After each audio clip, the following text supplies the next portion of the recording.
And after 5 years, hindi ko naman siya na-practice actually. I'm not blaming the my course or ano, but wala lang, bigla lang akong naiba ng landas. Although may related pa rin doon sa course ko, but sobrang layo related na malayo. Anyway, you get the point. So, hindi ko nagamit ang license ko.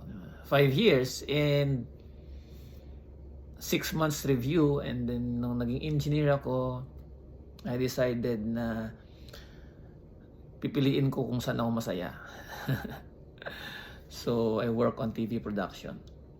Ayan. But basically, what I'm sharing is, yun nga, may mga ways para na like right now, ngayon pa lang ako nag-aaral actually. Parang ngayon ko lang nakahiligan mag-aaral, magbasa, makinig sa mga audiobook. And